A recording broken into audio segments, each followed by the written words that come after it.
მეხუთე ამოცანა. ბალკანზე მდგომ უძრავ დამკვირვებელს თანაბრად მოძრავი მატარებლის პირველმა ორმა ვაგონმა 5 წამში ჩაუვარა. დანარჩენმა ვაგონებმა კი 25 წამში. რამდენი ვაგონისგან შედგება მატარებელი? ჩავწეროთ მოცემულობა. ეს იგი ტე პირველი არის 5 წამი, ტე მეორე არის 25 წამი. და n პირველი არის ეს იგი 2 სტოლი. გვეკითხებიან რამდენი ვაგონისგან შედგება შემადგენლობა. n-ით აღვნიშნოთ ეს. ჩავთვალოთ, რომ ვაგონის სიგრძე არის L-მოლი და მთელი ვაგონების რაოდენობა არის n სტოლი. როდესაც პირველი ვარიანტი არის ორმა ვაგონმა ჩაუვარა 5 წამში. ეს იგი ეს ნიშნავს, რომ ამ დროს გავლილი მანძილი იქნება 2-ჯერ L-მოლი. ამიტომ 2 L-მოლი იქნება V გამრავლებული T პირველზე. ეხლა დარჩენილი რამდენი ვაგონი იქნება? n-2. აი დარჩენილი ვაგონების სიგრძე იქნება n-2 გამრავლებული L-მოლზე, იქნება V T2-ზე. აი ეს არის ის განტოლებები, რომლიდანაც უნდა ვიპოვოთ ჩვენ n. ამისათვის მოდით გავყოთ ერთი პირველი განტოლება მეორეზე. გვექნება 2 შეფარდებული n-2-ზე არის t პირველი შეფარდებული t მეორესთან. შევიტანოთ t-ების მნიშვნელობა. 2-ჯერ n-2 არის 5 შეფარდებული 25-თან. ანუ 2 გაყოფილი n-2-ზე არის 1 მეხუთედი. გადავამრავლოთ ჯვარედინად, ესე იგი 10 უდრის n-2-ს, აქედან n არის 12 სტოლი. ესე იგი 12 ვაგონიანი შემადგენლობა ყოფილა. მეექვსე ამოცანა. წრფივ გზაზე დაყენებულია 2 შუქნიშანი, რომლებზეც ერთდროულად ინთება მწვანე, რომელიც ქრება 20 წამში. როდესაც 54 კმ/სთ სიჩქარით თანაბრად მოძრავმა ავტომობილმა პირველ შუქნიშანს ჩაუვარა, მწვანე 5 წამის ანთებული იყო. რა მანძილზეა შუქნიშნებს შორის თუ ავტომობილმა მეორე შუქნიშანს მწვანე ფერის ჩაქრობის მომენტში ჩაუვარა. ჩავწეროთ ესე იგი მოცემულობა, ესე იგი t-ი აღვნიშნოთ რა დროის განმავლობაში ანთია მწვანე, ეს არის 20 წამი. t პირველით აღვნიშნოთ რამდენი ხნის განმავლობაში უკვე ენთო მწვანე შუქნიშანი, როდესაც მას ავტომანქანამ ჩაუვარა, ეს არის 5 წამი. ავტომანქანის სიჩქარე არის 54 კმ/სთ. ეს უნდა გადავიყვანოთ მეტრ წამებში, ესე იგი 54 კმ-ში არის 1000 მეტრი და საათში არის 3600 წამი. ეს 2-0 გაიკვეცება, ეს არის 540 36-ზე. ეს უკვე მეტრ წამები არის, ხო?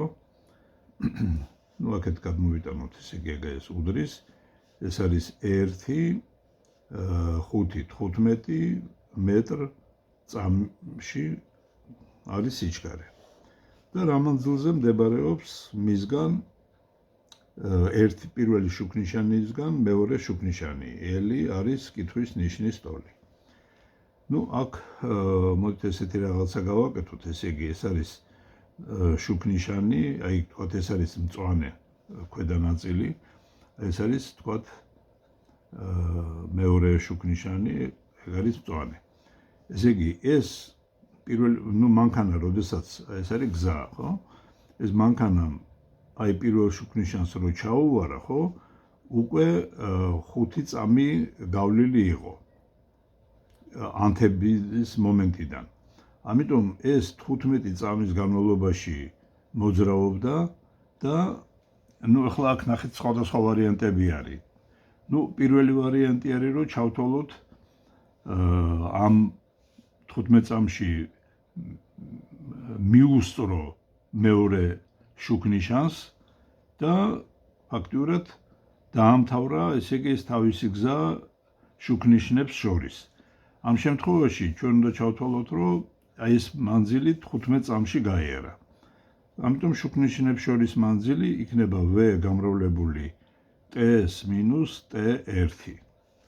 ნუ ესე იგი s-ი ტოლი იქნება 15 მეტრწამი გამრავლებული 15 წამზე და ეს იქნება 225 მეტრი. ნუ თუმცა მართალი რო ვთქვათ, ესე იგი ეს ერთადერთი ვარიანტი ამ ამოცანისა არ არის, იმიტომ რომ ხო შეიძლებოდა ეს მანქანა ამ მანქანას ემოძრავა ამ პერიოდში, ამ 15 წამის განმავლობაში ეს მეორე შუქნიშანი ჩამქრალიყო, გადასულიყო წითელ ფერზე, მერე გადასულიყო მწვანე ფერზე. ამიტომ აი თქვათ წითელი ფერის და მწვანე ფერის ანთების დრო თუ აღვნიშნეთ თქვათ ტაუთი, მაშინ ესე იგი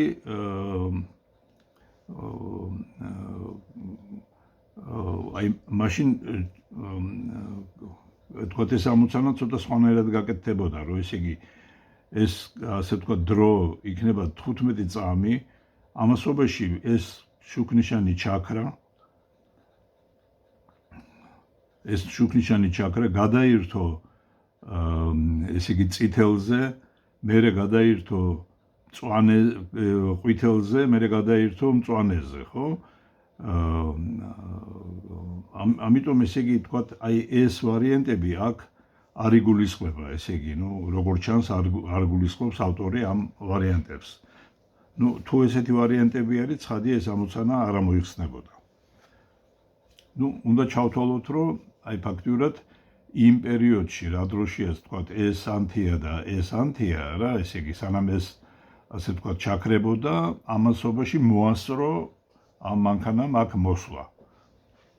ნუ აი ამ ვარიანტში ვაკეთებთ ესე იგი კეთდება ეს ამოცანა. ხო, ესე იგი მეშვიდე ამოცანა. როდესაც მძღოლს 300 მეტრი დაშორებულ შენობამდე მისასვლელად 1 წუთი ჰქონდა დარჩენილი, მიადგა გზის დაზიანებულ 100 მეტრიან სიგრძის უბანს, რომელიც 9 კმ/სთ-ში სიჩქარით გაიარა. რა სიჩქარით უნდა იმოძრაოს მან დარჩენილი დაუზიანებელ გზაზე, რომ შენობასთან დროზე მივიდეს. ნუ ჩავწეროთ მოცემულობა, ესე იგი თქვათ S-ი არის 300 მეტრი, L-ი ეს არის დაზიანებული გზის მონაკვეთი არის 100 მეტრი, დრო რა დროშიაც უნდა მიაღწიოს იმას რა ვქვია, შენობას არის 1 წუთი, ნუ ეს იგივე რაც 60 წამი და რა სიჩქარით უნდა იმოძრაოს, რომ იმავე იმ 1 წუთში მიაღწიოს თავის დანიშნულებელ ის ადგილზე. ნუ აი წარმოვიდგინოთ, რომ ეს არის რაღაცა შენობა, ეს არის ავტომობილი, თქვათ, აქ იმყოფება, ხო? ესე იგი აქედან აქამდე მანძილი არის 300 მეტრი, ხოლო აი დაზიანებული მონაკვეთი არის 100 მეტრის ტოლი. აი ეს არის დაზიანებული მონაკვეთი, რომელიც ჩვენ თქვით, რომ არის L-ის ტოლი.